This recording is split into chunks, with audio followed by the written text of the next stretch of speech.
সকালে যারা ঘুম থেকে উঠে, সকালে ঘুম থেকে উঠে দেখা যাচ্ছে যে শুরু করে দিল মোবাইলের মধ্যে, সে হচ্ছে প্রথমে ওয়াশরুম যাক বা দাঁত মাজুক, তার আগে দেখা যাচ্ছে সে শুরু করে দিয়েছে, মোবাইল দেখা শুরু করছে।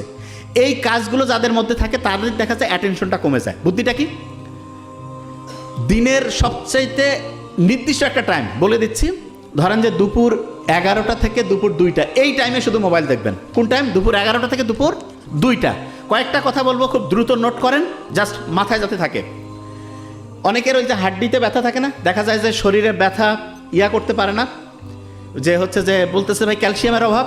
শোনেন, দেশি পানটা আছে না, পানের সাথে একটু চুন দিয়ে খাবেন, কিন্তু না সুপারি টুপানি, পানের সাথে চুন।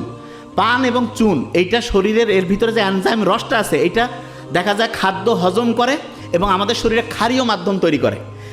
শহরের লোক অ্যান্টাসিড খায় না, আর গ্রামে দাওয়াত বাড়িতে পান আর চুন খায় না, এইটা অ্যান্টাসিডের ভাব এবং শরীরের জন্য খুবই উপকারী। এই কাজটা করবেন। তারপরে আপনি দেখবেন ইলন মাস্কের নাম শুনছেন তো, উনি এখন বলতেছে যে এই পৃথিবী নিয়ে ওনার এখন যেটা চিন্তা, যে উপর থেকে কোনো একটা শক্তি আছে যেটা আমাদের সবাইকে তৈরি করছে, দেখতে চাচ্ছে যে আমরা কি করি। আল্লাহ বলছে না, আমি জিন আর মানুষকে তৈরি করছি ইবাদতের জন্য। তার মানে ইলন মাস্কের চিন্তা আর আল্লাহ যে আমাদের কোরআনের মধ্যে বলছে একেবারে হুবহু মিলে যায়। জাস্ট ও আল্লাহ হিসাবে কাউকে মানে কি মানে না জানি না, কিন্তু ও একটা সোর্সের কথা বলে, একটা শক্তির কথা বলে। দেখেন, একটা জিনিস খুব ভালো করে মাথায় রাখতে হবে, গরিবের ছেলেমেয়ে খুব ভালো হচ্ছে না কেন? ক্ষুধার্ত আছে। ক্ষুধার্ত থাকলে ব্রেইনের মধ্যে একটা জিনিস তৈরি হয়, সেটা কি?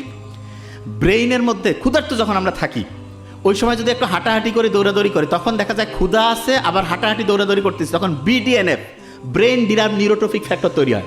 এইটা হলে ব্রেইনটা দেখা যায় একটা জিনিসে ফোকাস করার ক্যাপাসিটি বাড়ে। আগেকার দিনে আমরা কি করতাম, দেখা যায় তো পথে ঘাটে জঙ্গলে শিকার করে খাইতাম, সারাদিন শিকারের পিছনে দৌড়াচ্ছি, যতক্ষণ খাবার পাইনি ততক্ষণ ব্রেন খুব শার্প, যখনই খাবার পাইলাম খাওয়ার পরে ঘুমায় পড়লাম। এই জন্য ছোট বাচ্চা গরিব থাক ধনী থাক, তাকে ক্ষুধাতে একটু রাখবেন। অনেকে খালি বারবার খায়, নো, তার ব্রেইনের সর্বোচ্চ বিকাশের জন্য তাকে ক্ষুধার্ত অবস্থায় একটু রাখবেন এবং